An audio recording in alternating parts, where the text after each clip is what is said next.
मैं कोटा गया हुआ था। स्टेशन से बाहर निकला ही था कि एक महिला ने स्कूटी से मुझे टक्कर मार दी। मैं थोड़ा संभला तो देखा एक सुंदर महिला हेलमेट निकलते हुए मेरे पास आई और मुझसे क्षमा मांगने लगी। फिर सुखद मुस्कुराहट के साथ वह महिला मेरा फ़ोन नंबर लेकर चली गई। करीब 2 दिन के बाद रात को 8 बजे मुझे एक फ़ोन आया। उसने अपना नाम रवीना बताया। पता नहीं क्या आकर्षक था उसकी आवाज़ में, जो उसकी आवाज़ मेरे हृदय में एक जगह बना ली। बातों का दौर चला और चलता ही रहा। करीब 2 महीने में मेरी पहचान गहरी हो गई थी। काम के सिलसिले से मुझे फिर से कोटा जाना पड़ा।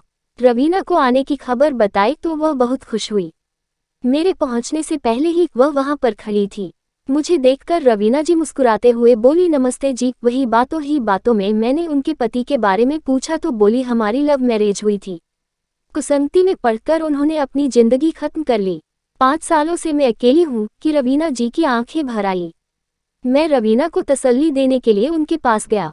कुछ देर देखने के बाद रवीना बोली, बेटी घर पर अकेली है, मैं तुमसे कल बात करूंगी। लेकिन नारी विवशता का तूफान मेरे मन में जारी रहा।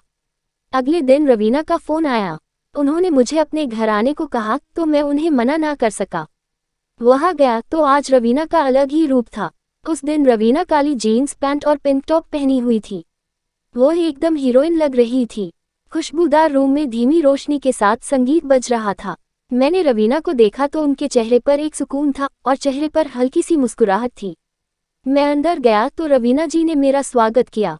करीब 10 मिनट के बाद रवीना ने अप्रत्याशित पहल की। मैं एक शादीशुदा महिला को हर्ट नहीं करना चाहता था।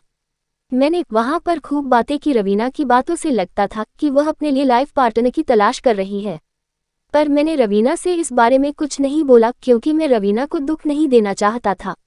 उसकी 3 साल की लड़की थी जो बहुत प्यारी थी। वो अपनी बेटी की वजह से शादी नहीं करना चाहती थी, पर मैं अंदर ही अंदर रवीना को मैं चाहने लगा था। मैं अपनी बात करने से डरता था कि कहीं उसे बुरा ना लग जाए।